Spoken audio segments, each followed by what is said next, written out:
Bismillah, alhamdulillah, wassalatu wassalamu ala rasulillah.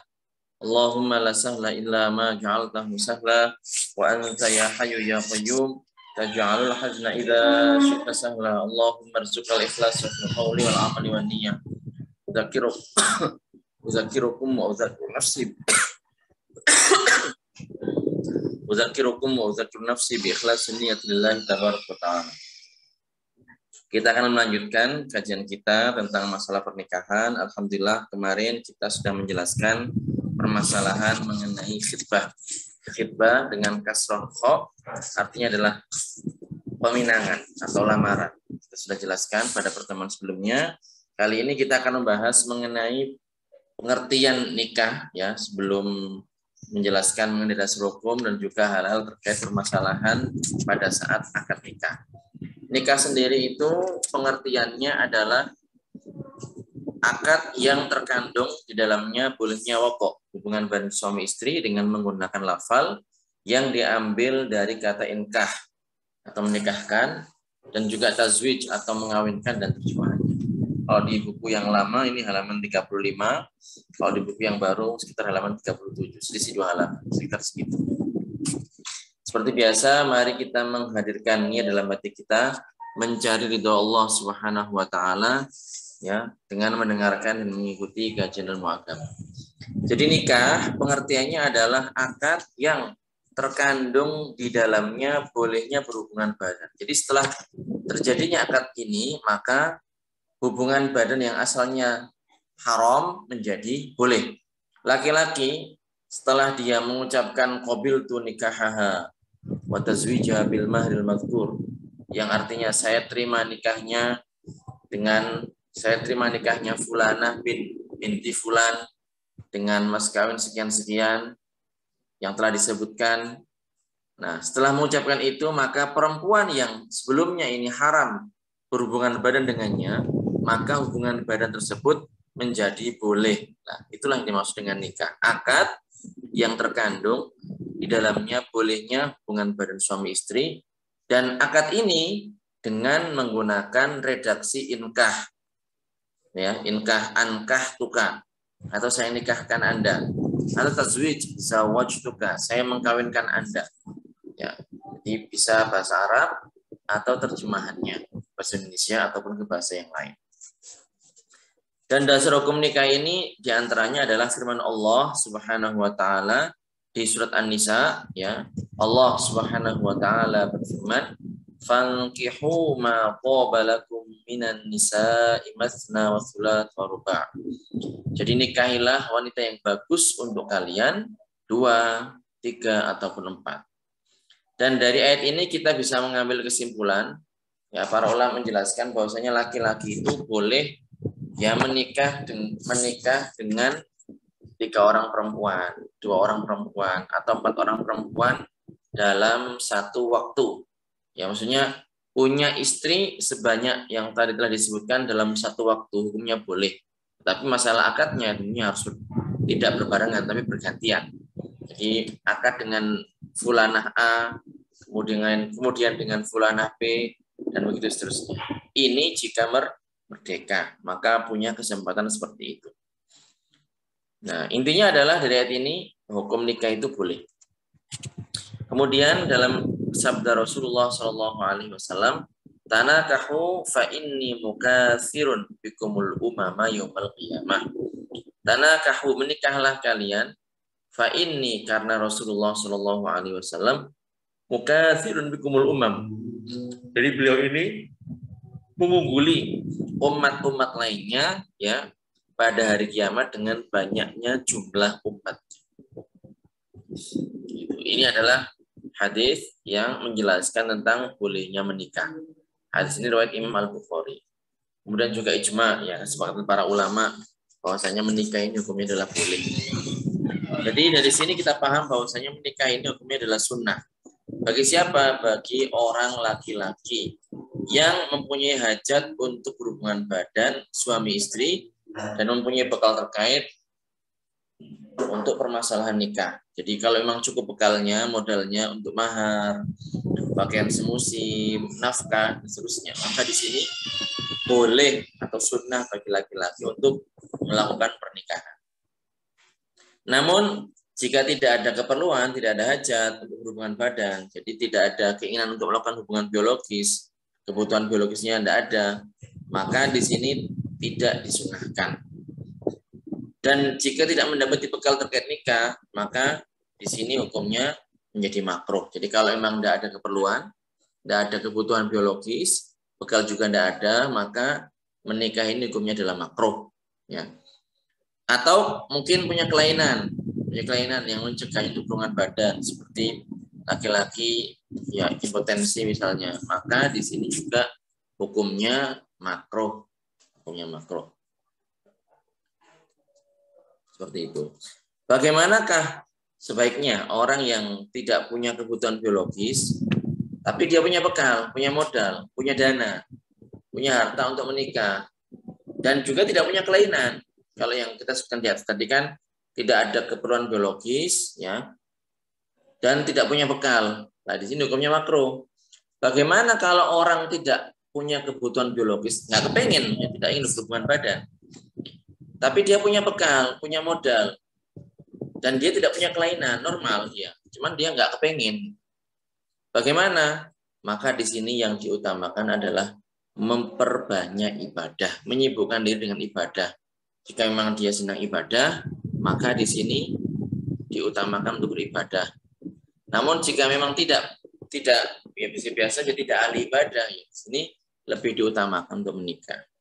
Dan termasuk ibadah adalah menuntut dan mendalami ilmu agama. Jadi kalau ada laki-laki atau perempuan, ya, para remaja yang tidak ada keinginan untuk berhubungan badan, punya bekal, misalnya punya harta, dan nggak punya kelainan, maka di sini lebih baik kalau memang tidak ada keinginan, lebih baik menyibukkan diri dengan beribadah, dan termasuk beribadah adalah belajar ilmu agama, memperdalam ilmu agama. Jadi tentang permasalahan nikah.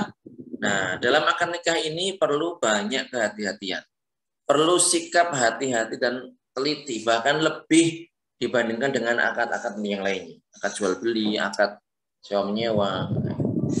Nah, dalam masalah nikah ini lebih diutamakan. Kenapa? Karena apabila ada beberapa hal yang tidak terpenuhi, maka akan berakibat pada konsekuensi hukum yang tentunya ini runyam. Misalnya karena pernikahannya tidak sah, berarti hubungannya tidak legal. Berarti bisa berakibat hubungan itu adalah hubungan zina. Kemudian juga kalau punya anaknya anak zina, dan seterusnya. Kalau seandainya anaknya perempuan, berarti yang laki-laki tidak bisa menjadi wali nikah, dan seterusnya. Runyam. Makanya harus hati-hati, perlu sikap ketelitian dan hati-hati yang sangat ekstra dalam masalah nikah ini dibandingkan dengan akad yang lainnya. Dan rukun pernikahan ini ada 5. Yang pertama adalah sighot. Yaitu lafal yang berupa ijab dan qabul. Ijab ini misal seorang laki-laki mengatakan, seorang wali mengatakan, atau seorang hakim mengatakan, zawajtuka atau ankahtuka. Saya nikahkan engkau. Saya kawinkan engkau. Ya. Ini namanya adalah ijab. Jadi harus ada sighotnya. Kemudian ada qabul. Sighot ini masuk 2 ya. Masuk ijab dan qabul. Kalau qabul berarti menerimanya. Qabil tu nikah. Saya terima pernikahannya. Qabil tu ziwajah. Saya terima perkawinannya dan seterusnya. Itu ijab qabul. Ini rukun yang pertama. Rukun yang kedua adalah zaujah, calon istri. Ya, zaujah atau calon istri.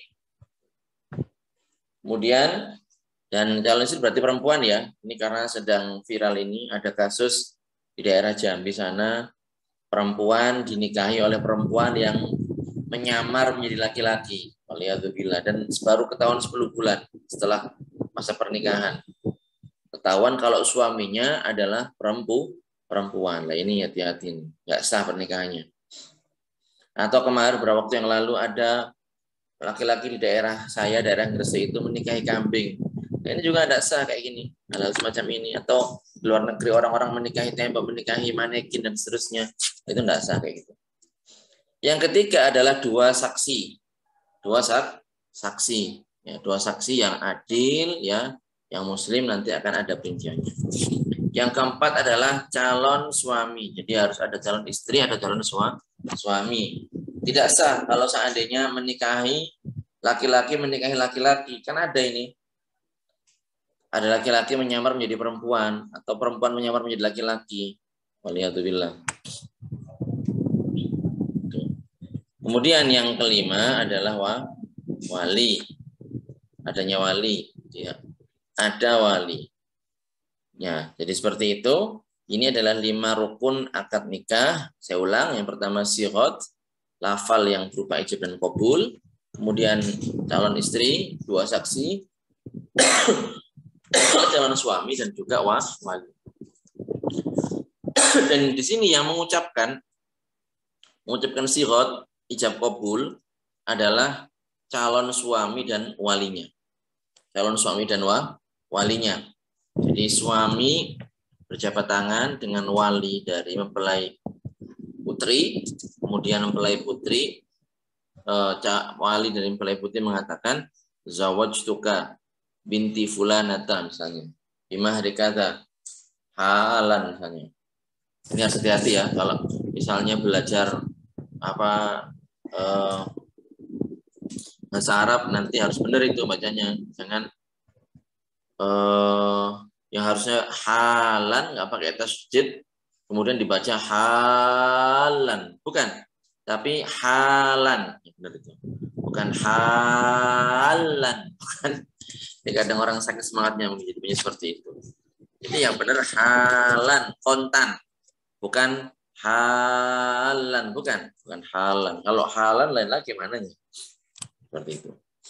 Jadi bisa misalnya mengatakan ankahtuka wa zawjtuka binti fulanata bimahri $100 million halan. Bisa.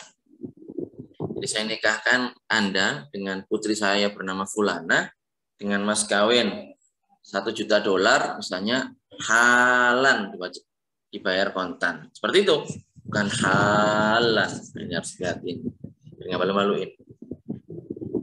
Jadi itu ijab dan qabul ini yang mengucapkan adalah wali dan juga calon suami, ya. Ada contohnya di situ. Kemudian ada beberapa syarat yang harus dipenuhi bagi oleh wali dan juga 2 orang saksi. Yang pertama adalah Islam. Jadi wali ini atau saksi ini harus muslim. Tidak boleh kalau seandainya saksinya ini orang non-muslim. Atau walinya ini orang non-muslim. Kecuali wali dari seorang dunia. Kecuali wali dari seorang dunia. Depan gue. Kamu. Aduh, kemariku loh. Apa? Lawangku jebol. Jadi walinya harus orang muslim. Kecuali wali dari seorang diniyah. Diniyah ini adalah perempuan Yahudiyah atau Nasraniyah yang mana mereka ini punya kewajiban, mereka ini di negaranya orang-orang Islam, dan mereka ini per setiap waktu tertentu mereka membayar jizyah. Lah orang seperti ini namanya diniyah. Perempuan yang seperti ini apabila dinikah oleh orang muslim, maka walinya tidak syarat beragama Islam. Ya, paham ya? Jadi dalam syarat Islam itu laki-laki muslim itu punya kelonggaran, diberikan kelonggaran boleh dengan syarat menikahi perempuan kitabiyah, Yahudi atau Nasraniyah yang diniyah. Nah, di sini kalau memang demikian, maka walinya itu kalau memang yang dinikahi oleh laki-laki muslim itu adalah seorang kitabiyah, Yahudi atau Nasraniyah, maka walinya, bapak dari perempuan itu tidak syarat beragama Islam. Oleh karenanya di sini saya jelaskan, jika seorang bapak menikahkan anak perempuannya yang Yahudi atau Nasrani yang seagama dengannya, ya, yang dengan bapak tersebut agamanya sama, dengan laki-laki muslim, maka sah akad pernikahan tersebut. Boleh. Sah. Jadi bapak A agamanya Yahudi, anaknya perempuan B agamanya Yahudi. Bagaimana ini? Kan walinya kan bapaknya A. Agamanya bukan Islam, bagaimana? Sah. Nggak syarat di sini Islam. Boleh. Yang berikutnya adalah mukallaf, baligh dan berakal. Jadi tidak sah anak kecil yang menjadi wali atau orang gila yang menjadi wali. Dan wali ini tidak syarat ya harus umur 17 tahun, tidak syarat. Tidak syarat. Yang penting sudah baligh. Baligh ya berarti laki-laki di sini yang menjadi laki-laki ya berarti sudah keluar mani, sudah berusia 15 tahun hijriah. Nah itu syaratnya itu baligh dengan keluar mani atau dengan mencapai usia 15 tahun hijriah itu. Salah satu dari keduanya. Tidak syarat usia 17, enggak. Jadi kalau seandainya usia 13 tahun, adiknya misalnya, nggak ada walinya, bapaknya meninggal, kakaknya meninggal, paman saudara dari jalur ayah meninggal, saudaranya ayah meninggal ya, pamannya kan, yang ada cuman adiknya usia 13 tahun, ya ditanya, sudah baligh belum? Kalau sudah baligh, ya berarti apa? Boleh menjadi wali, walaupun belum berusia 15 tahun, seperti itu. Orang gila, kalau bapaknya gila tidak bisa jadi wali. Atau saudaranya gila tidak bisa jadi wali. Harus baligh dan berakal. Kemudian al-adalah, adil secara zahir. Jadi di sini ketika menikah maka walinya dan saksinya ini harus adil, ya. Walaupun mastur al-adalah. Jadi maksudnya apa? Orang ini ya dikenalnya baik di kalangan orang-orang. Dikenal adil dari segi zahir saja. Zahirnya ya orang ini adil. Zahirnya orang ini adil. Ya. Apa yang dimaksud dengan adil di sini? Yang dimaksud dengan adil di sini, adalah orang yang menjauhi dosa besar, tidak melanggengkan dosa kecil, ya. Sekiranya kemaksiatannya, dosanya ini mengalahkan ketaatannya. Sekiranya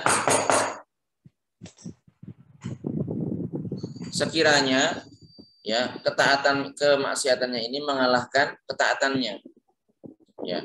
Kemudian juga menjaga harga diri yang biasa dimiliki oleh orang-orang seumpamanya, berakidah ahlu sunnah dan mampu menahan diri pada saat marah. Jadi kalau marah ini tidak sampai melakukan hal-hal yang menjatuhkannya pada perbuatan maksiat. Nah, ini namanya adil.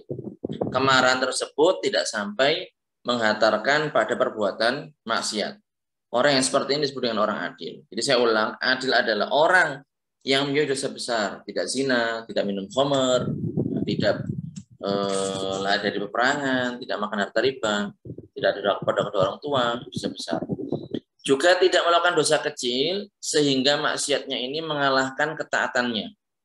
Jadi tidak melakukan dosa kecil sekiranya ya menjadikan kalah maksiatnya itu dari ketaatannya itu kalah dengan kemaksiatannya, lebih banyak maksiatnya daripada ketaatan. Tidak seperti itu juga.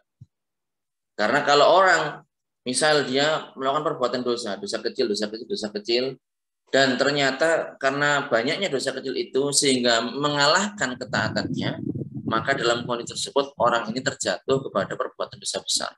Ini namanya al-israr ala dzunub. Ini melanggengkan dosa kecil. Kalau terus-menerus dan ini mengalahkan ketaatannya, maka dia terjatuh kepada perbuatan dosa besar. Seperti itu. Kemudian juga menjaga harga diri yang biasa dimiliki oleh orang-orang seumpamanya. Jadi tidak melakukan tindakan-tindakan yang bodoh. Misalnya orang seukuran dia ini gimana biasanya di lingkungan masyarakat. Kalau mengerjakan sesuatu yang memalukan, padahal orang dengan kapasitas seperti dia itu tidak melakukan hal itu. Nah, kalau dia ternyata melakukan hal itu, maka di sini tidak dikatakan adil. Nah, berakidah ahlussunnah, karena jelas orang yang akidahnya bukan akidah ahlussunnah, ya, maka di sini bukan adil. Kemudian mampu menahan diri, ya, dari marah. Pada saat marah ini mampu menahan diri, sekiranya tidak sampai kemarahan tersebut menghantarkan kepada kemaksiatan. Jadi ini adalah syarat tambahan bagi wali dan juga dua saksi. Ya. Dan masih ada tambahan lagi nih. Setelah kita akan menyebutkan syarat tambahan untuk 2 orang saksi. Kalau yang kita sebutkan tadi ini berlaku bagi wali dan 2 saksi, maka yang akan kita sebutkan setelah ini adalah syarat tambahan yang berlaku bagi 2 saksi. Ada tambahannya. Mengapa demikian? Karena dia akan menjadi saksi. Kalau seandainya ada tuntutan atau ada gugatan atau semacamnya, maka keduanya orang ini akan diperlukan. Oleh karenanya punya syarat tambahan. Yang pertama adalah bisa mendengar. Nah, kalau nggak bisa mendengar, nanti nggak tahu siapa nama yang disebut, siapa walinya, siapa nama orangnya, bin siapa, binti siapa, kan nggak tahu. Kemudian juga bisa melihat, jadi menyaksikan, karena dia akan menjadi saksi. Kemudian juga bisa bicara, tidak bisu, bisu. Kemudian dhabt, jadi kemampuan untuk menghafal dengan baik, punya kemampuan untuk menghafal dengan baik. Ya. Yang berikutnya, yang kelima adalah tidak bermata pencarian rendahan, seperti tukang bersih-bersih sampah. Jadi kita tahu bahwasanya pekerjaan apapun itu selama halal, itu bukan aib, bukan. Dan ini bukan menjadikan mata pencarian pemulung ini mata pencarian yang menjadikan pelakunya berdosa, enggak. Tapi memang dalam strata seperti ini diatur oleh syariat. Ya, bukan berarti orang ini hina menurut Allah Subhanahu wa taala, bukan. Tetapi di sini memang diatur bahwasanya yang menjadi saksi ini syaratnya adalah tidak bermata pencarian dan bukan merendahkan orang yang kerjanya mulung, bukan. Karena kita tahu di sini misalnya yang menjadi saksi adalah apa? Menjadi saksi adalah orang laki, bukan perempuan. Ya. Laki perempuan bagaimana dalam hal ini tidak menjadi saksi? Bukan berarti di sini merendahkan perempuan, bukan. Tapi memang ketentuan syaratnya seperti itu. Yang menjadi wali misalnya siapa? Laki-laki atau perempuan? Laki-laki, bukan perempuan. Tapi bukan berarti di sini merendahkan perempuan, bukan. Tapi ketentuannya seperti itu. Jadi tidak sah persaksian orang yang buta. Ya, nah, bagaimana dia menjadi saksi dia buta? Orang yang tuli, orang yang bisu, orang yang tidak mempunyai kemampuan mengungkapkan atau berkata-kata, dan orang yang bermata pencaharian rendah, seperti tadi kita sebutkan ya. Jadi di pandangan masyarakat orang ya ini tidak orang-orang yang pada umumnya tidak memilih untuk menjadi seperti itu. Tapi bukan berarti itu pekerjaan yang diharamkan, bukan. Nah, itu adalah syarat tambahan yang berlaku bagi 2 orang saksi. Kemudian urutan prioritas wali. Urutan prioritas wali. Jadi wali ini siapa yang berhak menjadi wali? Apakah semuanya boleh jadi wali? Kalau semuanya ada, apakah ini yang milih siapa, yang menentukan siapa, yang diutamakan siapa, prioritasnya siapa? Nah, ini yang kita bahas sekarang. Yang paling utama adalah ayah. Yang paling utama adalah ayah. Ayah dari siapa? Ayah dari mempelai putri. Ayah kandung. Ayah sah dari ayah sah dari mempelai putri. Kenapa kok seperti itu, Ustaz? Karena begini, terkadang seorang ayah biologis, secara biologis dia ayahnya, tapi secara syariat dia bukan ayahnya. Bagaimana itu? Misal ibunya dulu ya melakukan perbuatan zina dengan laki-laki. Kemudian si ibu ini hamil, kemudian punya anaknya perempuan. Lah maka anak perempuan ini tidak bisa laki-laki yang menghamili ibunya sehingga lahir dia ke dunia ini menjadi walinya. Kenapa? Karena nasabnya tidak kembali kepada laki-laki tersebut. Jadi laki-laki ini maninya berasal dari laki-laki ini. Secara biologis memang dia ayahnya. Tetapi secara syariat nasabnya tidak kembali kepada laki-laki tersebut. Terputus nasabnya. Seperti itu. Makanya syariat, karena ini adalah perbuatan yang diharamkan oleh Allah Subhanahu wa taala, syariat tidak menganggap hal itu. Jadi di sini yang dimaksud adalah ayah yang sah dari mempelai putri. Kemudian kalau seandainya tidak ada, pindah ke kakeknya. Kakek dari jalur ayah, bukan kakek dari jalur ibu. Ya, mereka berdua ini adalah yang paling utama dalam menjadi wali. Ayah dulu, kemudian kakek. Dan kedua orang ini punya hak untuk memaksa. Dalam bahasa Arab disebut dengan hakul ijbar. Dan mereka disebut dengan wali mujbir, wali yang punya hak untuk memaksa, menikahkan tanpa melihat, tanpa mendapatkan persetujuan dari mempelai putri. Setuju nggak setuju, kalau mereka memang mau menikahkan dengan pilihan mereka, itu pernikahannya boleh dan sah. Tapi ada syaratnya. Ya, jadi keduanya, ayah dari mempelai putri, kakek, ini punya hakul ijbar, hak untuk menikahkan walaupun tanpa izin dan persetujuan dari mempelai perempuan terlebih dahulu. Tapi ada syaratnya. Yang pertama adalah mempelai perempuan ini masih perawan. Mempelai perempuan masih perawan. Karena kalau sudah janda maka harus konfirmasi dulu. Si bapak atau si kakak harus konfirmasi dulu. Yang berikutnya adalah kufu. Harus level, setara. Mempelai putranya ini setara dengan yang putri. Sama-sama dari bangsa Arab. Sama-sama misalnya di strata masyarakat ini sama misalnya. Jadi kalau misalnya anak tukang sol sepatu misalnya, kemudian ingin menikah dengan putrinya seorang kobi, ini berarti nggak selevel. Nah dalam hal ini si bapak nggak bisa maksa anaknya karena nggak selevel. Tapi kalau seandainya putrinya mau, ya sah-sah saja, bukan berarti tidak sah sama sekali. Tidak, ini pembahasan kita adalah kapan seorang ayah ini atau seorang kakek ini boleh menikahkan paksa putrinya. Dalam kondisi seperti apa? Dalam kondisi tadi tuh masih perawan, kemudian calon mempelai putranya juga selevel, ya.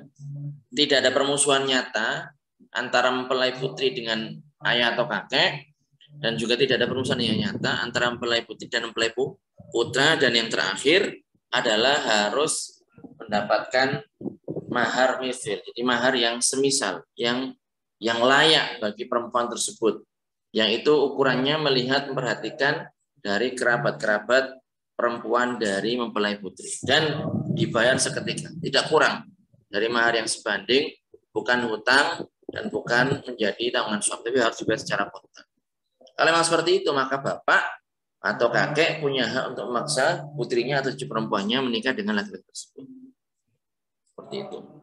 Tapi kalau tidak, maka tidak punya hak. Artinya, kalau memang mau menikahkan dengan laki-laki yang tidak selevel, dari strata sosialnya lebih bawah umpamanya, ya berarti harus konfirmasi terlebih dahulu kepada putrinya. Ditawarkan dulu, mau apa enggak. Tapi kalau misalnya selevel atau lebih levelnya, maka boleh si bapak atau si kakek ini menikahkan putrinya tanpa konfirmasi terlebih dahulu.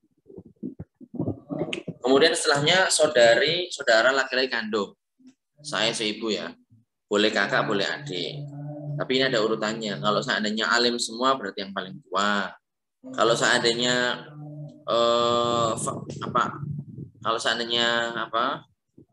yang ada yang lebih alim berarti yang lebih alim. Kalau alim semua berarti yang paling tua. Nah, seperti itu. Tapi ini hanya keutamaan saja, tidak harus ya. Yang penting ini boleh, semuanya boleh menjadi wali. Tapi yang diutamakan tadi itu, kalau memang ada yang alim, ngerti fikih, ya berarti itu yang menikahkan. Walaupun adiknya, kalau seandainya semuanya alim, ya berarti yang paling tua. Utamanya kayak gitu, tapi tidak harus. Kemudian saudara laki-laki yang seayah, ya ayahnya nikahnya banyak, sama ibunya, sama perempuan lain lah. Punya saudara dari satu ayah, boleh menjadi wali. Kemudian juga ada laki-laki dari saudara laki-laki kandung, jadi sepupu, ponakan, ini boleh bisa menjadi wali.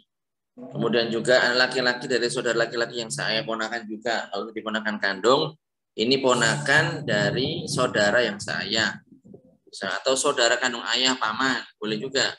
Atau saudara ayah yang seayah sama paman, tapi yang seayah dengan ayah. Itu juga anak laki-laki saudara kandung ayah, berarti ya sepupu, bisa jadi wali nih, ya sepupu, tapi dari jalur ayah ya, dari jalur ayah, dari saudaranya ayah, bukan dari saudarinya ibu, bukan dari saudarinya ayah atau dari saudaranya ibu, bukan.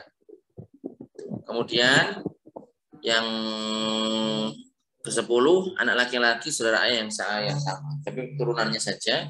Dan yang terakhir, yang sebelum terakhir adalah orang yang merdekakan. Jadi kalau perempuan ini dulunya adalah mantan budak dan tidak punya kerabat, maka yang merdekakan adalah yang menikahkan adalah orang yang memerdekakannya. Kemudian yang berikutnya adalah hakim. atau pengganti hakim, muhakam. Jika memang wali-wali di atas tidak ada. Dan urutan ini harus diperhatikan karena apa? Jika melanggar ketentuan yang sudah disebutkan, maka pernikahannya tidak sah. Jadi kalau seandainya masih ada ayah dan layak menjadi wali, maka tidak sah dinikahkan oleh anak oleh saudara laki-lakinya. Seperti itu. Nanti insya Allah ada keterangan. Jadi ini kajian kita, mudah-mudahan bermanfaat. Monggo silahkan, mungkin ada yang mau ditanyakan atau ada yang kurang jelas, monggo.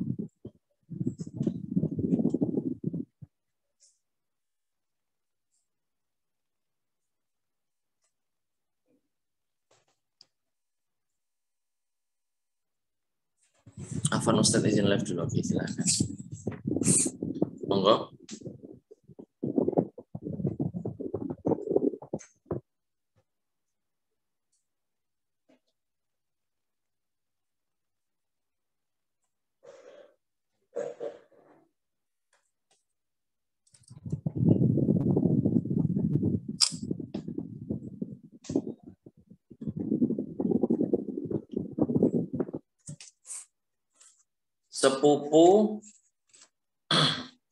Sepupu dari ayah.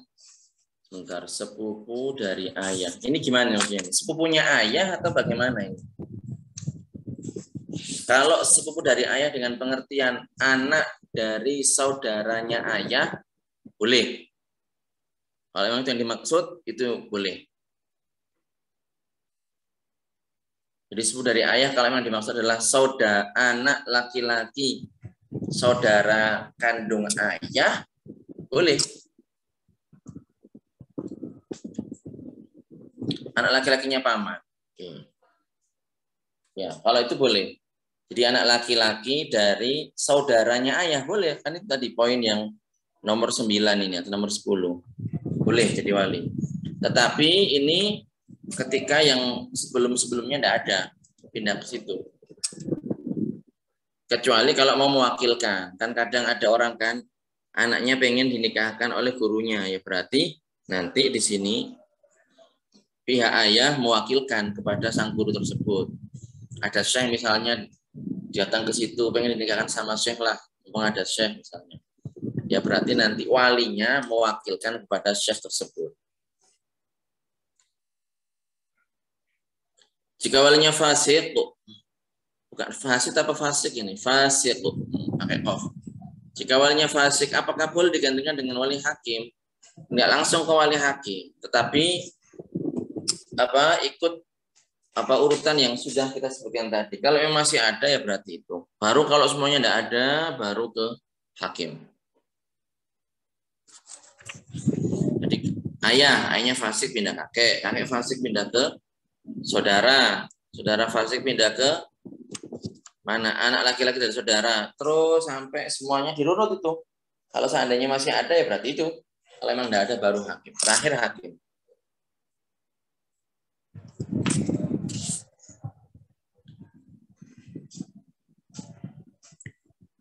Ya. Jelas ya Mas Arba'in?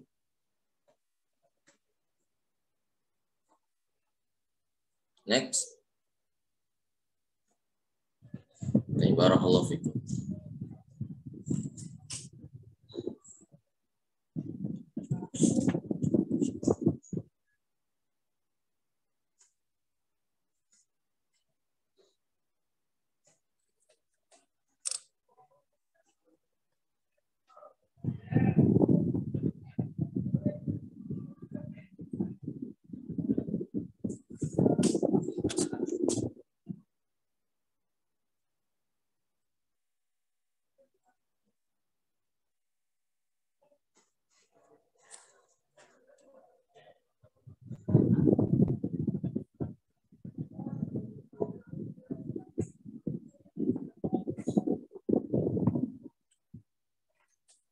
Ustadz, kalau wali bapaknya tidak mau menikahkan, apakah walinya pindah ke kakek atau ke hakim? Ke kakek. Jadi kalau yang paling atas tidak ada, pindah ke bawahnya. Lalu ke hakim. Nggak ke hakim. Jadi ada urut-urutannya. Kalau berhalangan atau nggak memenuhi syarat, pindah ke setelahnya. Nggak langsung pindah ke hakim. Hakim itu paling akhir.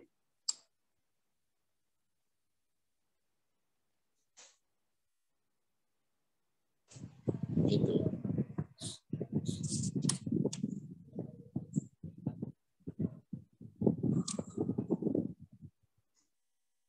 Ustadz, syarat boleh dipaksa oleh wali mujibi dan terakhir tadi apa ya? Maharnya harus mahar misil. Maharnya harus mahar misil. Maharnya harus seukuran. Harus layak lah. Bukan mahar yang di bawahnya. Jadi kalau memang dia dulu saudari-saudarinya, bibi-bibinya ini maharnya sekian juta, ya berarti harus segitu atau lebih. Nggak boleh kurang dari itu. Kalau perempuan-perempuan di keluarganya itu maharnya kisaran 100 juta misalnya, ya berarti segitu, nggak boleh lebih. Nggak boleh kurang, harus segitu atau lebih. Karena mahar misalnya segitu, melihat dari biasanya ini kerabat-kerabat ya, yang perempuan-perempuan ini berapa maharnya segitu. Pasarannya kalau perempuan dari keluarga, misalnya dari keluarga A itu berapa, ya sudah itu mahar misalnya berarti segitu, nggak boleh turun dari itu.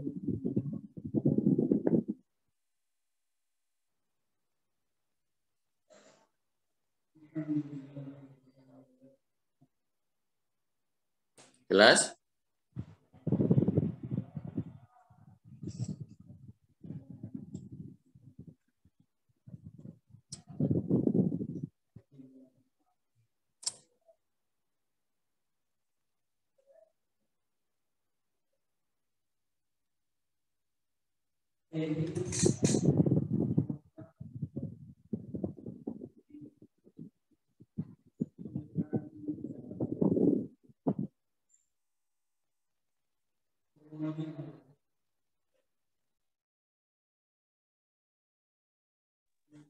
Monggo. Kalau memang tidak ada, kita tutup. Mudah-mudahan bermanfaat kajian kita. Mudah-mudahan istiqomah. Ya, jelas barakallahu. Dan bagi yang mungkin sekarang nggak muncul pertanyaan, tiba-tiba muncul pertanyaan di kemudian hari, monggo bisa langsung japri atau ke admin. Barakallahu fikum wa halil wa nusalli ala Rasulillah. La ilaha illallah. Allahumma sholli ala sayyidina Muhammad wa ala alihi wa sahbihi wa sallim. Rabbighfirli wa liwalidayya wa lil mu'minina wal mu'minat. Assalamualaikum warahmatullahi wabarakatuh.